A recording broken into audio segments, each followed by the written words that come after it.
Bismillahirrahmanirrahim. Uhayyikum bitahiyyatil Islam. Assalamualaikum warahmatullahi wabarakatuh. Alhamdulillah. Assalatu wassalamu ala Rasulillah wa ala alihi wa sahbihi wa mawalah wa la hawla wa la quwwata illa billah. Rabbi shrah li sadri wa yassir li amri wahlul 'uqdatam min lisani yafqahu qawli. Subhanaka la ilma lana illa ma 'allamtana innaka antal alimul hakim. Fa'allimna ma yanfa'una wanfa'na bima 'allamtana wa zidna ilman nafi'a walhamdulillahi ala kulli hal. Ma'asyiral muslimin wa zumratal mu'minin, hadirin jamaah Masjid Jami'al Huda rahimani wa rahimakumullah. Semoga kita semua senantiasa dirahmati oleh Allah Subhanahu wa taala. Insyaallah malam hari ini kita akan melanjutkan pembahasan masih dalam rangka persiapan kita untuk menyambut kedatangan bulan suci Ramadan, bulan yang penuh berkah, bulan yang penuh dengan keutamaan-keutamaan. Di antara persiapan yang primer, yang mendasar, yang kita semuanya harus mempersiapkan diri, selain tentunya persiapan fisik, persiapan ruh, persiapan dompet juga termasuk. Biasanipun nek Ramadan niku kadose yang tadinya makan sehari 3 kali jadi 2 kali, tapi tidak jarang ternyata pengeluarannya lebih banyak. Enggak apa-apa, dalam rangka mensiarkan, membahagiakan keluarga, ya ala kulli hal. Tapi memang jangan sampai ya kita terjebak dalam puasa yang sekedar tradisi. Artinya kita terjebak puasa siang, menahan diri dari segala yang membatalkan, begitu datang momentum mau buka balas dendam sambil nunggu maghrib itu ya teh, ya kolak, ya dawet, kolang kaling siapkan semua ya. Madzan maghrib, wah beleng habis itu kuaregen mau tarawih abot aras-arasen. Enggak seperti itu. Kita insya Allah untuk malam hari ini kita secara khusus fokusnya kita ke pembahasan fikih puasa. Hanya saja memang ya pembahasannya itu banyak, tapi waktu yang kita miliki terbatas. Niku pembahasan fikih. Sebelum kita masuk tentang fikih puasa, perlu kita sama-sama pahami dalam dunia fikih itu dunia yang atau bidang keilmuan yang tidak bisa kita hindarkan dari yang namanya khilafiyah, perbedaan pendapat. Bisa jadi antara saya dan jenengan dalam beberapa hal di ranah fikih ini berbeda, ya enggak masalah. Setiap kita umumnya itu akan beramal ya sesuai dengan ilmu yang sampai kepada kita, kan ngaten. Saya pribadi dari kecil sampai kemudian ya usia-usia SMA, literasi fikih yang diajarkan ke saya, ilmunya yang sampai ke saya 100% fikih Syafi'i. Di daerah kami di Kecamatan Gubo, Kabupaten Grobogan sana, belajar fikih dari pas madrasah diniyah niku, Mabadi'ul Fikih, Mabadi' al-Fiqhiyah itu dari jilid 1, jilid 2, jilid 3. Nanti kemudian matan Ghayah wa Taqrib, matan Abi Suja, dan seterusnya fikih Syafi'i terus. Hanya kemudian wawasan kefikihan saya pribadi itu meluas ketika di jenjang Ma'had Ali ya, jenjang kuliahnya itu belajarnya fikih perbandingan mazhab, fikih muqaranah gitu ya. Jadi kalau saya pribadi memang ya terbiasa, artinya sudah nggak kagetan dengan yang namanya ini pendapat gini, ini pendapat gini, ya wes nggak apa-apa. Ya. Nah nanti dalam bahasan fikih yang akan kami sampaikan, saya pribadi ini mengacu ke fikih sunnah Syekh Sayyid Sabiq. Ya. Kita langsung bahas pertama tentang at-tarhib minal fitri fi Ramadan. Ini terlebih dahulu. Nah, peringatan atau ancaman dari tidak berpuasa di bulan Ramadan. Tidak berpuasa tanpa adanya udzur syar'i jangan dianggap remeh, ya. Ini bukan sesuatu yang sederhana, bukan sesuatu yang sepele. Mari kita baca hadis-hadisnya dari Ibnu Abbas radhiyallahu anhuma anna Rasulullah sallallahu alaihi wasallam qala. Barang siapa bahwa Rasulullah sallallahu alaihi wasallam bersabda, "Aural Islam wa qawaiduddin salasatun." Jadi asas dasar Islam dan fondasi agama ini ada 3. Alaihinna ususul Islam. Pada 3 perkara ini ya asas-asas dasar Islam. Man taraka wahidatun minhunna fahuwa biha kafirun halalud dam. Barang siapa yang meninggalkan salah satu darinya maka dia kafir dan halal darahnya. 1. Syahadatu alla ilaha illallah. Syahadat ya, bahwasanya tiada ilah selain Allah. Wassalatul maktubah, dan sholat fardu, sholat wajib. Wasaumu Ramadan, dan puasa Ramadan. Iya, rukun Islam 5, tapi yang lebih kemudian menjadi asas paling mendasar 3 ini: syahadat, sholat, puasa. Zakat ini kan kalau yang hartanya banyak, ya, yang sudah memenuhi syarat-syaratnya, memenuhi nisab, memenuhi haul, ya, dan ketentuan-ketentuan teknisnya. Haji itu kan ya juga yang mampu saja. Tapi kalau 3 ini itu ya hal yang lebih mendasar dan berlaku untuk semua yang sudah mukallaf, kecuali memang nanti ada uzur-uzur yang dibenarkan oleh syariat. Hadis ini diriwayatkan Abu Ya'la wa Dailami wa sahahahu Adz-Dzahabi, disahihkan oleh Imam Adz-Dzahabi. Nomor 2, anna Nabiy sallallahu alaihi wasallam qala, bahwa Nabi sallallahu alaihi wasallam beliau bersabda, man aftara yauman min Ramadan fi ghairi rukhsatin rakhasaha Allahu lam yaqdi anhu siyamud dahri kulluhu wa in shamahu. Barang siapa yang tidak berpuasa tanpa ada uzur, sekali lagi, secara sengaja, yauman, sehari saja dari bulan Ramadan, fi ghairi rukhsatin, tanpa adanya keringanan, rukhsah yang diberikan oleh Allah Subhanahu wa taala, lam yaqdi anhu, maka 1 hari itu tidak bisa diqadha, digantikan, bahkan siyamud dahri, dengan puasa sepanjang tahun, kulluhu, dan puasa sepanjang tahun secara keseluruhan. Kok ada yang meninggalkan nggak puasa pas Ramadan, meskipun nanti tak ganti deh dari Syawal sampai Sya'ban, nggak bisa menggantikan, tetap nggak sebanding. Kemudian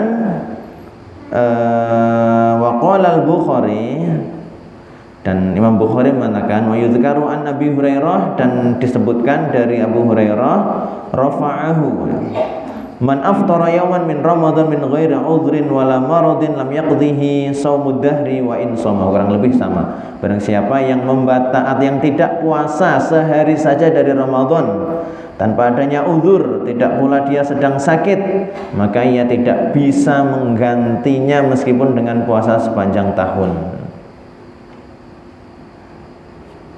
Qala Az-Zahabi, Imam Zahabi mengatakan, jadi Imam Az-Zahabi beliau mengatakan wa indal mu'minin muqarrar, telah menjadi ketetapan ya, di antara orang-orang mukmin, anna man taraka shauma Ramadan bila marad, barang siapa yang meninggalkan puasa Ramadan tanpa sebab sakit yang disebutkan atau sebab rukhsah-rukhsah yang lain yang dibenarkan oleh syariat,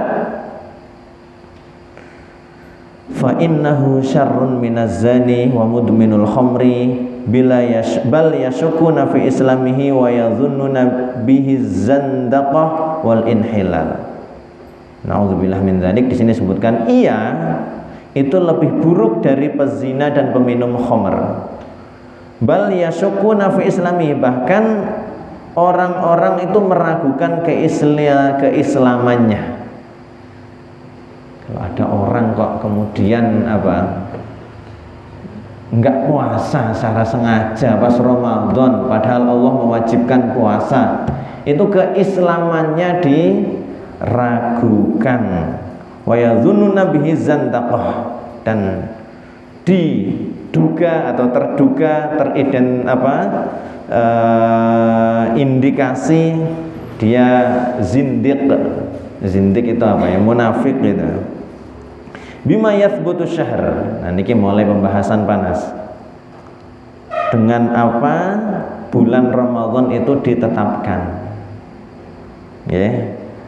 Nanti Ramadan mangke kira-kira bareng napa benten niki mangke? Hah? Botolnya bareng, Mbak. Nggih. Bima yathbutu syahr, dengan apa penetapan bulan Ramadan?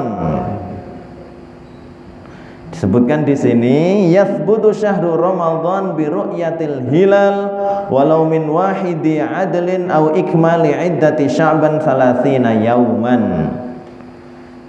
Bulan Ramadan ditetapkan dengan ru'yatul hilal. Ya, dengan melihat hilal. Hilalnya lagi apa? Maksudnya hilal di sini adalah anak bulan ya biasanya ya, bahasa Indonesianya niku. Walau min wahidin adlin, meskipun dari satu orang yang dia adil. Atau ikmalu iddati Sya'ban 30 yaman, atau menyempurnakan Sya'ban 30 hari. Ya, ketentuan ini ya, ini apa ya? Inda aktsari ahlil ilm. Mayoritas atau sebagian besar ahlul ilmi itu menggunakan ini ya.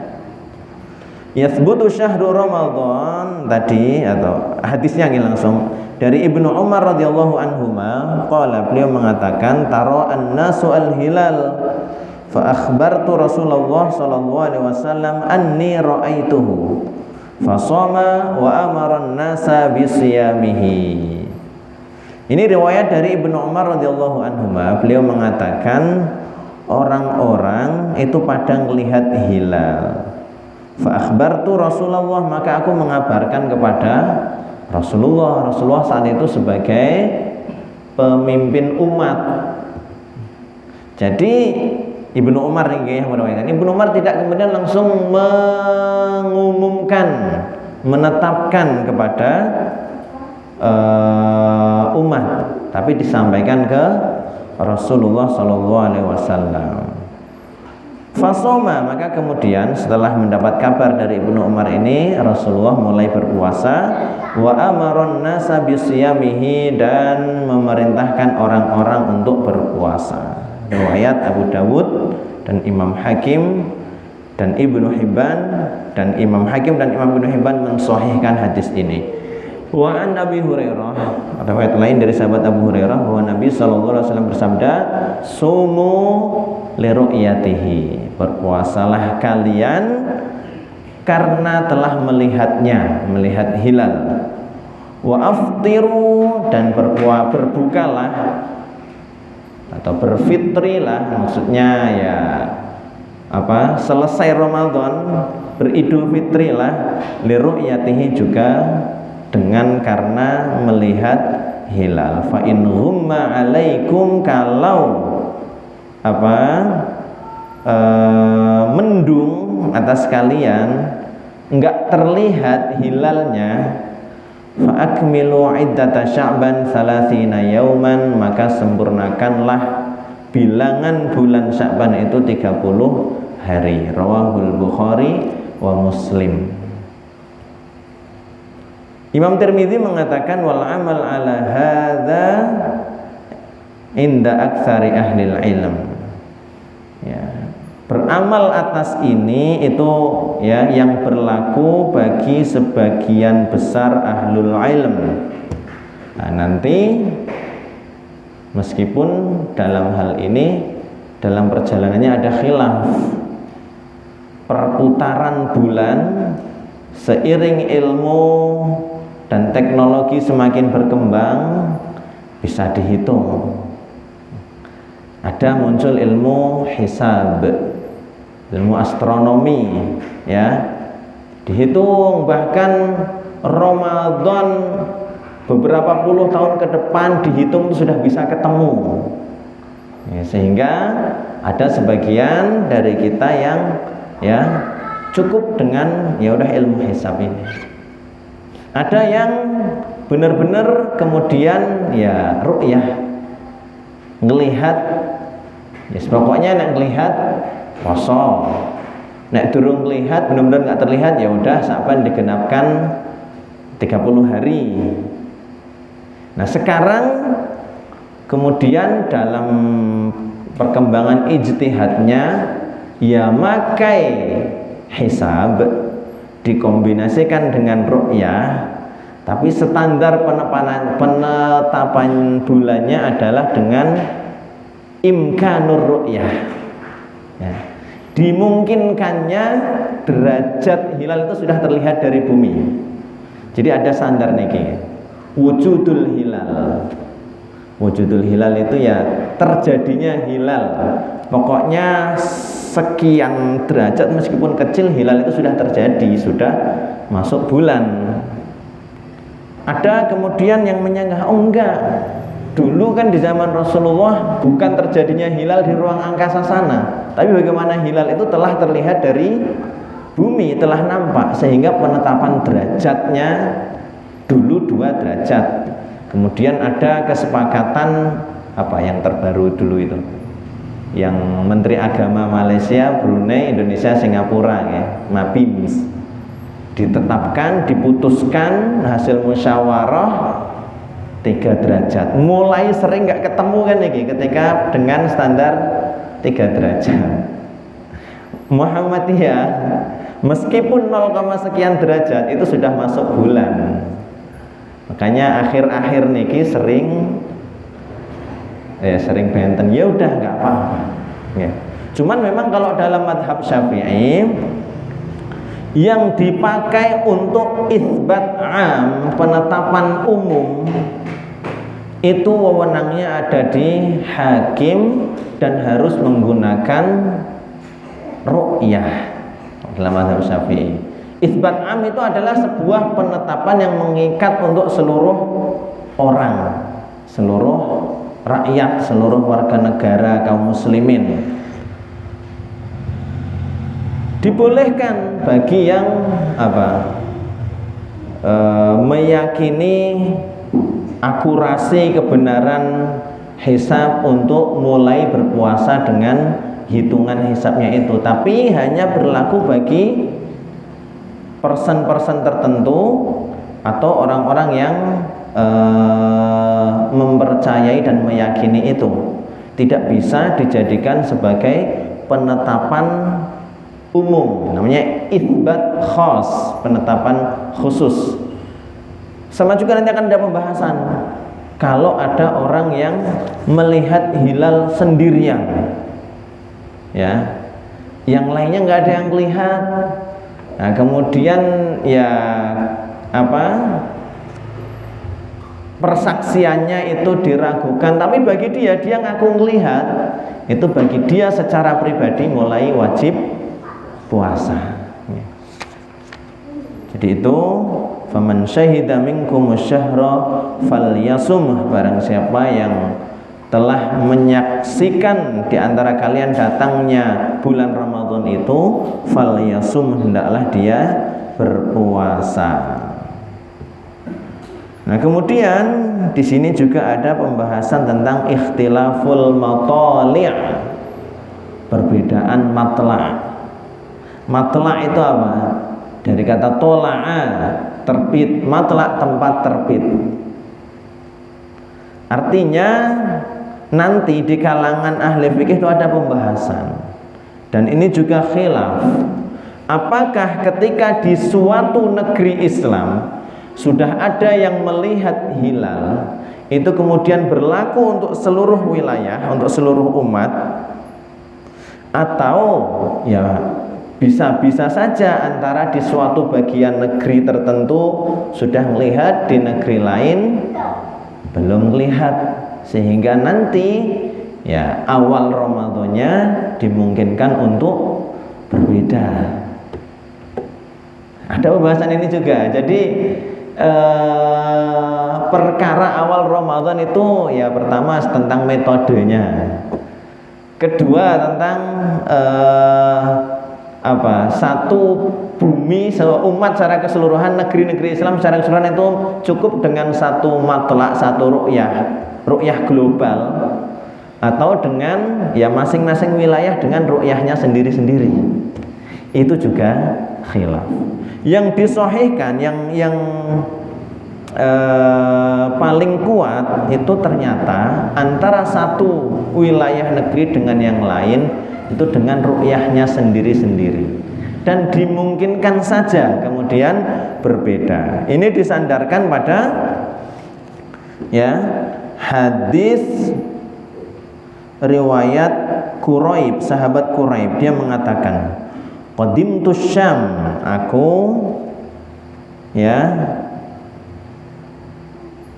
aku datang ke negeri Syam. Wastahalla alayya hilal Ramadan wa ana bisyam, dan telah nampak hilal Ramadan pas aku sedang posisi di negeri Syam.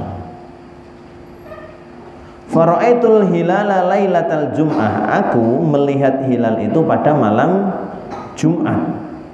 Tsumma qadimtul Madinah, kemudian aku balik ke Madinah, melakukan perjalanan pulang ke Madinah. Fi akhir syahr, pada akhir bulan Ramadan ini. Fasa'alani Ibnu Abbas, kemudian Ibnu Abbas bertanya kepadaku. Summa dzakarul hilal, beliau menanyakan tentang hilal. Faqala mata ra'aitumul hilal, kapan kalian di Syam sana itu melihat hilal? Faqultu, maka aku mengatakan ra'ainahu lailatal jum'ah, kami melihatnya pada malam Jumat. Faqal, Ibnu Abbas mengatakan, bertanya lagi, anta ra'aitahu, kamu sendiri melihatnya? Faqultu na'am, aku mengatakan iya. Wa ra'ahun nas, dan orang-orang juga pada melihat. Wasamu, dan orang-orang pada berpuasa.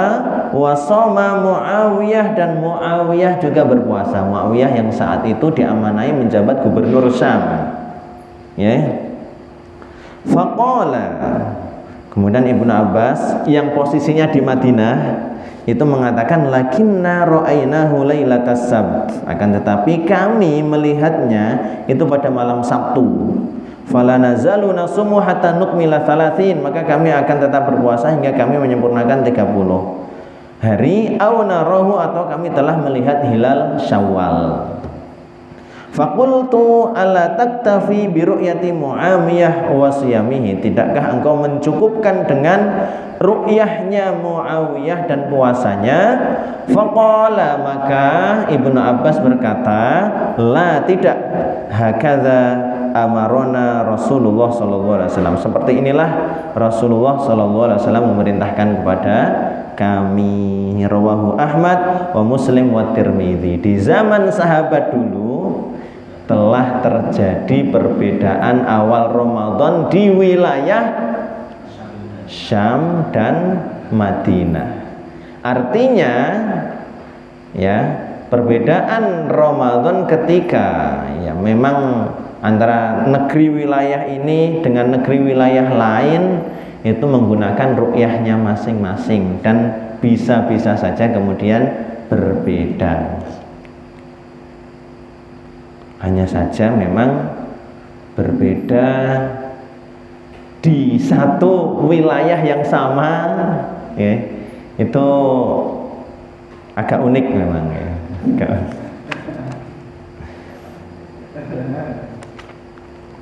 Kalau riwayat tadi kan berbeda di wilayah yang berbeda. Wa qala Tirmidzi, ya, Imam Tirmidzi mengatakan hasanun sahih, hadis itu hasan dan sahih. Wal amal ala hadzal hadis inda ahli ilmi, dan ahlul ilmi kebanyakan itu mengamalkan hadis ini, anna likulli baladin ru'yatuhum, yaitu bahwasanya bagi setiap negeri itu dengan ru'yahnya masing-masing. Ya makanya ya di Indonesia melakukan ru'yah, di Saudi sana melakukan ru'yah sendiri ya. Dan bisa jadi berbeda. Ini waman ra'al hilal wahduhu, orang yang melihat hilal sendirian. Ittafaqa a'immatul fiqh, imam-imam ahli fiqh itu bersepakat bahwasanya orang yang melihat hilal sendirian ayyasum, hendaklah dia mulai berpuasa dengan ru'yahnya sendiri itu. Tapi isbat khas, isbat khusus bagi dia atau kemudian yang orang yang mempercayainya, yang diberitahu kemudian dia percaya. Kalau yang untuk penetapan umum, penetapan yang merupakan sebuah instruksi yang mengikat seluruh umat, ya tadi dengan ru'yah, dan yang menetapkan adalah hakim. Jadi alurnya adalah kalau ada yang melihat dia nyampaikan kepada hakim, kemudian nanti ya hakim inilah yang mengqararkan, menetapkan, mengisbatkan untuk menjadi sebuah penetapan bahwa Ramadan telah tiba. Ramadan telah tiba. Arkanus shaum, rukun puasa cuma ada dua, ya, rukun puasa itu cuma ada dua. Satu, al-imsaku 'anil muftirat min tula'il fajri ila ghurubis syams, ya, menahan diri dari seluruh hal-hal yang membatalkan dari terbitnya fajar sampai terbenamnya matahari. Itu rukun yang pertama, ya. Dalilnya adalah wa kulu washrabu hatta yatabayyana lakumul khaytul abyadu minal khaytil aswadi minal fajr thumma atimmus siyama ilal lail. Makan dan minumlah hingga telah tampak jelas bagi kalian antara apa? Kalau di sini khaytul abyad minal khaytil aswad, benang putih dari benang yang hitam. Tapi maksudnya adalah ya di sini disebutkan innama dzalika sawadul lail wa bayadun nahar. Benang itu maksudnya adalah gelapnya malam dan terangnya siang. Ya, kemudian dalam penjelasan berikutnya ketika telah yaitu terbit fajar shadiq mulai nahan. Summa atimmus siyam, kemudian sempurnakan puasa ilal lail sampai lail malam, maksudnya adalah terbenamnya matahari. Yang kedua adalah an-niyah, okay. Niat, rukun yang kedua harus dengan niat, okay. Harus dengan niat. Ya, ibadah apapun termasuk puasa ini, niat itu merupakan rukun. Dan niat itu harus khusus puasa Ramadan. Satu, at-ta'yin, apa? Penspesifikasian, artinya secara spesifik disebutkan niat puasa Ramadan. Kemudian at-tabyid, at-tabyid itu baca niatnya harus pas sejak malam hari sampai maksimal pas fajar. Nggih, maksimal pas fajar. Maka kadang di sebagian masjid pas setelah sholat tarawih itu ada baca niat bersama. Ya ini bagus untuk mengingatkan kita agar enggak lupa untuk berniat, ya. Kemudian satu lagi at-tikror. At-tikror itu ya setiap harinya dengan niat yang khusus. Ya, malam ini niat untuk puasa besok, besok malam niat lagi untuk puasa hari esoknya, ya. Gitu. Innamal a'malu binniyat wala budda an takuna qabla al-fajri min kulli lailatin min layali syahri Ramadan. Lah ini. Niat ini harus sebelum fajar dari setiap malamnya dari malam-malam Ramadan. Ada hadis Rasulullah riwayat Ibunda Hafsah, man lam yujmi'i siyama qabla al-fajri fala siyama lahu. Barang siapa yang belum meniatkan atau mengazamkan untuk berpuasa sebelum fajar, maka tidak ada puasa baginya. Riwayat Imam Ahmad. Wa tasihhu fi ayyi juz'in min ajza'il lail. Ya, dan sah niat di bagian malam manapun. Setelah maghrib itu sudah malam. Ya, setelah isya, ba'da tarawih atau ya pas sahur fajar, intinya adalah sebelum fajar. Dan tidak disyaratkan untuk melafazkannya.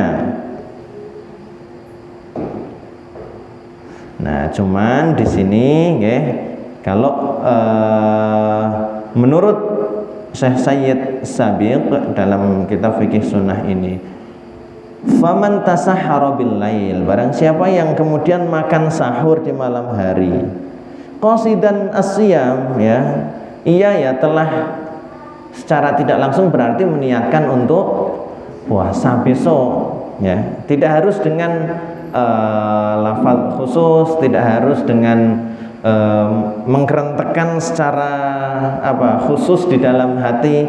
Dengan dia makan sahur itu secara tidak langsung adalah telah berniat untuk berpuasa. Fahuwa nawin, maka ia telah berniat. Wa man azama 'alal kaffi 'anil muftirat athna'an nahar mukhlishan lillah fahuwa nawin kadzalika wa illam yatasahhar. Wa qala katsirun minal fuqaha inna niyata siyami tatawwu tujzi'u minan nahar illam yakun qatta'ima. Oh iya. Kalau untuk puasa sunnah, maka puasanya sah-sah saja pas sudah siang, ya pas sudah intinya sudah kelewat fajar, ya, selama memang belum makan. Ada riwayat dari Bunda Aisyah, dakhala alayya Nabi sallallahu alaihi wasallam dzata yaumin faqala, suatu hari Rasulullah itu datang ke rumahku. Kemudian ia mengatakan, hal indakum syai'un, apakah engkau ada makanan wahai Aisyah? Qulna lak, saya katakan tidak ada. Qala fa inni shaim, ya udah kalau gitu saya puasa. Dan itu sudah pagi, nyari sarapan enggak ada, ternyata ya udahlah tak puasa saja. Itu kalau puasa sunnah. Kalau puasa wajib, niatnya wajib sejak malam. Paling amannya ya memang dikerentekan, ya, dikerentekan. Atau ya kalau dalam mazhab Syafi'i melafazkan itu sunnah. Tapi bukan itu inti niat. Inti niat adalah yang di dalam hati. Melafazkan itu untuk membantu menghadirkan niat dalam hati. Barangkali dulu yang pernah belajar diajarin niat puasa, nawaitu shauma ghadin an ada'i fardhi syahri ramadhana hadhihi sanati lillahi ta'ala. Kalaupun nggak melafazkan itu ya nggak apa, niat puasa Ramadan hari ini lillahi ta'ala, hari esok kalau pas malam hari gitu ya. Kemudian ala man yajib, siapakah yang wajib berpuasa? Ajma'al ulama, para ulama sepakat bahwasanya wajib puasa bagi seorang muslim yang berakal, yang baligh, yang sehat, yang mukim.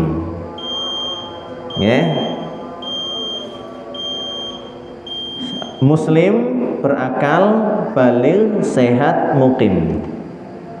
Wa yajibu an takuna al-mar'ah tahiratan minal haidhi wan nifas. Khusus perempuan, dia wajib puasa itu harus pas sedang suci dari haid dan nifas. Fala siyama ala kafir, maka enggak ada puasa bagi orang kafir. Wala majnun, tidak bagi orang gila. Wala sobi, tidak juga bagi anak-anak, meskipun nanti ada rinciannya ya. Wala maril, tidak bagi orang yang sakit. Wala musafir, tidak bagi orang yang sedang safar. Wala haidin, tidak bagi orang yang haid. Wala nufasa, tidak pula bagi orang yang sedang nifas. Wala syekhun kabir, tidak bagi orang yang sudah tua renta.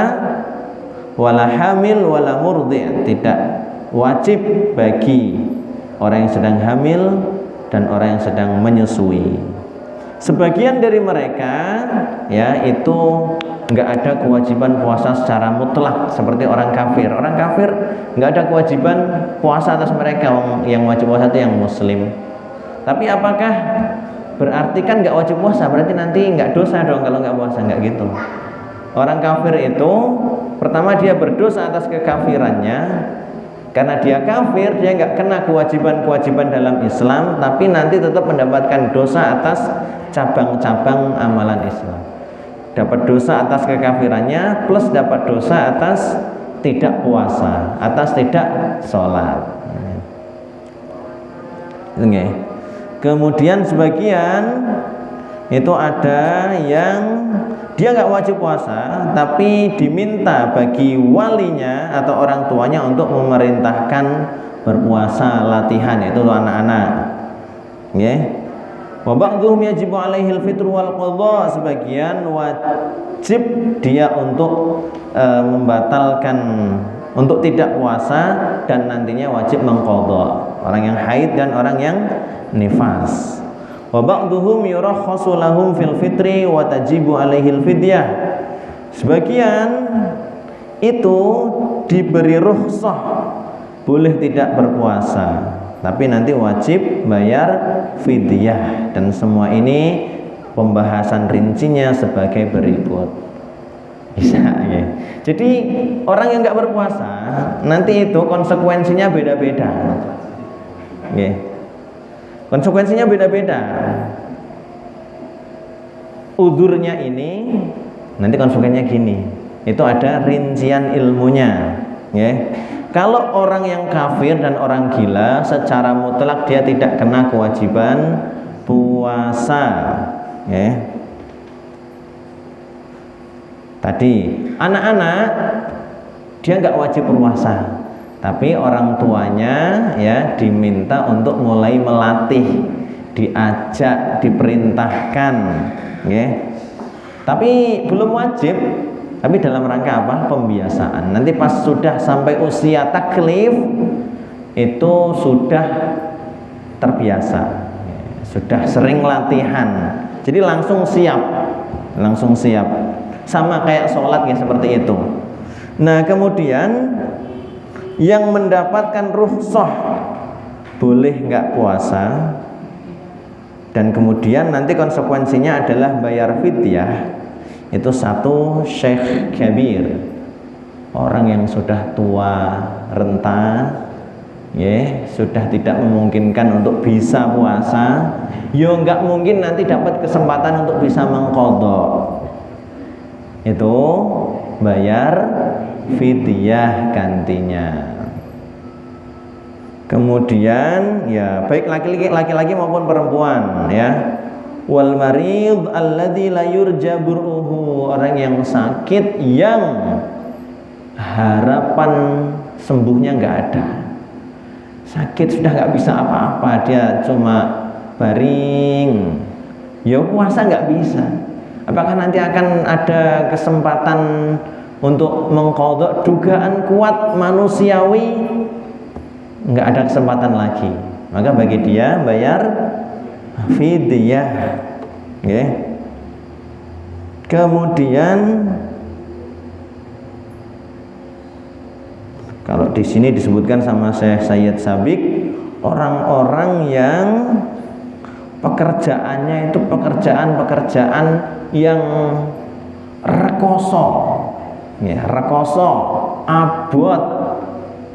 Kemudian dia tidak mendapatkan kemungkinan alternatif rezeki yang lain. Kondisinya misal ya, onone peluang kesempatan bagi saya kerjaan ini, dan kerjaan ini rekoso abot, kalau dipakai buat puasa bisa membahayakan diri. Tapi ini sekali lagi memang butuh kejujuran antara kita dengan Allah urusan seperti ini itu. Tapi dia disebutkan saja begini termasuk yang mendapatkan rukhsah jika nanti memang sepanjang waktu dalam 1 tahun ke depan sampai Ramadan berikutnya ya tidak mendapatkan kesempatan, artinya kerjaannya ya masih tetap seperti itu terus, ya dia masuk kategori ayatnya itu wa 'alal ladzina yutiqunahu, orang-orang yang tidak mampu mengerjakannya, fidyatun ta'amu miskin, membayar fidyah. Terus kemudian perempuan yang hamil dan menyusui. Yang kemudian tarjih paling sahih itu ketika kondisinya pas Ramadan ini dia hamil atau menyusui. Dalam setahun ke depan sampai Ramadan tahun depan itu masih dalam kondisi itu, nah, maka dia masuk yang kategori wa 'alal ladzina yutiqunahu, nggak bisa mengerjakan, nggak kuat puasa dan nggak dapat kesempatan untuk mengqadha, maka bagi dia fidyah. Nanti beda kondisinya bagi yang ya pas Ramadan ini saya kondisinya masih menyusui. Ternyata nanti pas perjalanan bulan-bulan berikutnya sampai kemudian Ramadan tahun depan dia dapat kesempatan untuk mengqadha, maka bagi dia mengqadha. Niku tarjihnya seperti itu. Nggih. Kaidahnya adalah ayat ini. Gimana tadi? Ayyaman ma'dudat faman kana minkum maridun aw 'ala safarin fa iddatum min ayyamin ukhra. Barang siapa hari-hari yang terbatas, ayyaman ma'dudat yang sedikit. Faman kana minkum maridun, barang siapa di antara kalian yang sakit, aw 'ala safarin atau sedang safar, fa iddatun min ayyamin ukhra, maka dia mengganti di hari yang lain. Ya. Sakit dan safar. Sakit yang sakit masih ada kemungkinan sembuh. Sakit yang kalau nanti dipakai puasa ada kekhawatiran, dugaan kuat manusiawi secara medisnya puasanya akan semakin kondisinya akan semakin parah, sakitnya akan semakin parah. Dia nggak puasa tapi nanti ganti di hari yang lain. Untuk dua orang ini tadi sakit dan sedang safar, itu kan pas Ramadan itu sedang ada uzur, tapi nanti hari-hari ke depan peluang untuk bisa mengqadhanya ada. Wa 'alal ladzina yutiqunahu, barang siapa yang, dan untuk orang-orang yang tidak mampu mengerjakannya, fidyatun ta'amu miskin, maka nanti gantinya adalah fidyah. Yang masuk ke kategori orang-orang yang tidak mampu mengerjakannya, orang yang sudah tua renta. Kan nggak mungkin Ramadan ini dia tua renta. Siapa tahu nanti bulan-bulan berikutnya dia lebih muda lagi, kan nggak mungkin. Pasti ya semakin menua. Gitu. Orang yang sakit parah harapan sembuhnya kecil. Nah, bagi orang yang sakit parah harapan sembuhnya kecil, ya dugaan manusiawi kemungkinan sembuhnya kecil. Tapi dilalah namanya takdir, nggak ada yang tahu. Nanti hari-hari ke depan Misal dalam perjalanannya dia ternyata diberi takdir oleh Allah sehat lagi, dapat kesempatan untuk bisa mengqadha, dia wajib mengqadha. Jadi mengacu pada ini tadi, ya. Faman kana minkum maridhan aw ala safarin fa iddatun min ayyamin ukhar wa 'alal ladzina yutiqunahu fidyatun ta'amu miskin. Kalau dalam mazhab Syafi'i, perempuan hamil dan menyusui kalau khawatir akan dirinya itu cukup dengan mengqadha. Kalau dia khawatir akan janin atau bayinya, itu mengqadha plus fidyah. Ya, seperti itu. Tapi di sini di fikih sunnah ini disebutkan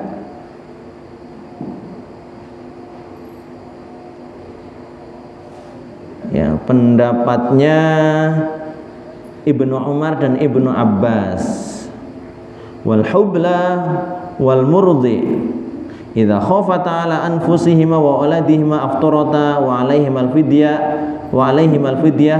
wala qada'a alaihima.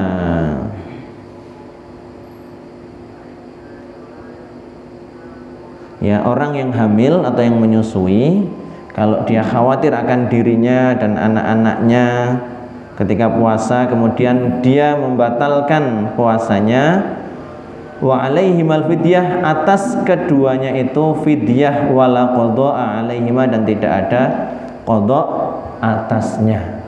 Kalau yang kemudian Ramadan tahun ini hamil, Ramadan tahun depan masih menyusui, Ramadan tahun depannya sudah hamil lagi, Ramadan tahun depannya ya otomatis masih menyusui lagi, Ramadan tahun depan dilalah hamil lagi, ya kapan ketemu kesempatan untuk mengqadha yang seperti itu?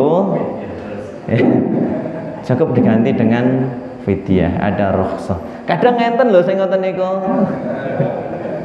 Ya enggak apa-apa, dia yakinnya kuat berarti ya. Banyak anak banyak rezeki. Setiap anak lahir rezekinya sudah ditanggung sama Allah Subhanahu wa taala.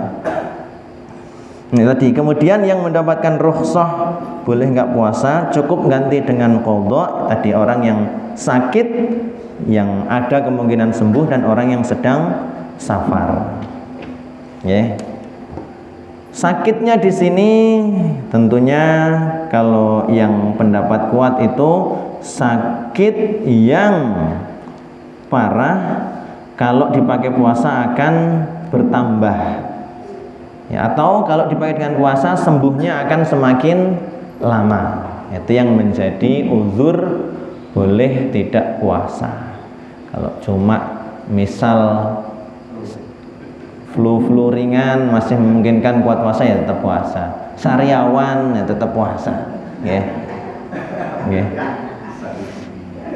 Kukunya cantengan tetap puasa. Ya. Ya. Jadi sakit, ketentuan sakitnya sakit sing kados napa ya, itu tadi sakit yang parah. Kalau dipakai puasa, ya sakitnya bisa semakin parah atau sembuhnya bisa semakin lama. Ya. Begitu. Niki mancing waktu Isya, kita sholat pripun?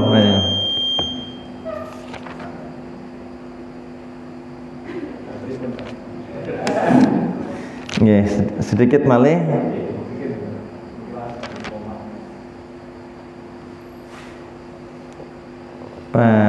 Orang yang wajib baginya untuk tidak berpuasa. Kalau tadi kan statusnya mendapatkan rukhsah untuk tidak berpuasa. Kalau ini wajib untuk tidak berpuasa. Kalau dia tetap berpuasa, itu malah dosa, malah maksiat. Dan nanti diganti dengan qadha di hari yang lain, yaitu bagi perempuan yang haid dan nifas, wa yahrumu alaihi masyam, haram bagi keduanya berpuasa. Wa idza shoma la yasihhu shaumuhuma, kalau puasa enggak sah puasanya. Wa yaqa'u batilan, dan bahkan batil. Wa alaihima qada'u ma fatahuma, bagi keduanya nanti mengqadha ya yang bolong pas Ramadan karena haid dan nifas berapa hari. Rawal Bukhari wa Muslim, Imam Bukhari dan Muslim meriwayatkan dari Ibunda Aisyah, beliau mengatakan kunna nahidhu ala ahdi Rasulullah sallallahu alaihi wasallam fa nu'maru bi qadha'i shaum wa la nu'maru bi qadha'i shalat. Dulu kami ya, maksudnya para perempuan haid di zaman Rasulullah sallallahu alaihi wasallam, maka kami diperintahkan untuk mengqadha puasa dan kami tidak diperintahkan untuk mengqadha salat. Kalau orang sedang haid atau nifas itu kan wajib untuk tidak puasa dan wajib untuk tidak sholat juga, nggak boleh sholat, nggak boleh puasa. Tapi untuk puasa nanti harus diqadha. Kalau sholat nggak usah diqadha. Puasa paling cuma beberapa hari. Kalau sholat kan setiap hari. Ya, kebijaksanaan Allah Maha Bijaksana seperti itu. Sholat nggak harus diqadha. Begitu ya kaitannya tadi dengan yang wajib puasa siapa saja tadi? Muslim, berarti yang kafir enggak. Berakal, berarti orang gila, orang yang akalnya hilang enggak. Baligh, berarti anak-anak enggak wajib. As-sahih yang sehat, oh berarti yang sakit enggak wajib. Al-muqim yang mukim, oh berarti yang sedang safar enggak wajib puasa gitu ya. Khusus untuk perempuan ya ketika tidak sedang haid dan nifas. Ini kekhususan bagi perempuan. Kalau laki-laki nggak ada haid, nggak ada nifas. Ya niku. Lah nanti ketentuannya beda-beda tadi. Kalau orang kafir jelas memang nggak puasa. Anak-anak nggak puasa, tapi diperintahkan untuk mulai dilatih. Orang gila jelas nggak puasa. Ya. Kemudian yang sedang safar atau sakit, yang sakitnya itu sakit yang ada kemungkinan sembuh, enggak puasa tapi nanti mengqadha. Kemudian yang sakit yang kemungkinan atau harapan sembuhnya kecil, atau orang yang sudah tua renta, atau perempuan yang hamil dan menyusui dan nanti dalam 1 tahun ke depan sampai Ramadan berikutnya nggak dapat kesempatan untuk bisa mengqadha, cukup dengan fidyah. Ngoten nggih kesimpulannya, karena waktunya juga terbatas, sudah mancing waktu Isya. Ini kita cukupkan. Dikit Pak, nanya Pak. Nggih. Untuk ukuran bayar fidyah itu minimal berapa? 1 mud Pak Den. 1 mud itu 1 cakupan 2 telapak tangan gini ya, 1 mud. Terus kalau dikonversikan ke gram itu 600 gram ya kayaknya, atau 0,6 kilo dikonversikan ke gram itu berapa ya, saya agak lupa nih malah. Cuman kalau dalam istilah di kitab-kitab fikih itu 1 mud untuk seharinya dengan qutul balad, makanan pokok di negeri tempat dia tinggal. Kalau di kita beras kita ya. Nah, begitu. Cuman itu nanti ya ada khilaf juga dengan makanan yang sudah matang juga boleh dan lain sebagainya. Ya sekarang niku lembaga-lembaga sosial sudah banyak yang memfasilitasi untuk pembayaran fidyah. Ya bisa kita kemudian nitip dengan mereka. Saya pribadi kalau harus kemudian nyari orang miskin sendiri, kemudian nasorufkan sendiri agak repot, terus nitip saja ke lembaga-lembaga amil zakat dan sebagainya, lembaga sosial gitu. Punya hutang sekian hari nih istri, fidyahnya berapa total sekalian, hitung-hitungan mereka, ya udah nitip gitu, ditasorufkan, kita di share dokumentasinya sudah tertunaikan, ya sudah, kita sudah gugur kewajiban kita. Oke, begitu. Terus kaitannya dengan safar yang boleh untuk tidak berpuasa, ketentuannya sama dengan safar yang dibolehkannya kita untuk mengqashar sholat. Niku sami. Ya, begitu. Cekap nggih insyaallah nggih. Kita tutup dengan hamdalah dan doa kafaratul majlis. Alhamdulillahirabbil alamin. Subhanakallahumma bihamdika asyhadu an la ilaha illa anta astaghfiruka wa atubu ilaik. Mohon maaf atas segala khilaf dan kurangnya. Billahi taufiq wal hidayah. Assalamualaikum warahmatullahi wabarakatuh.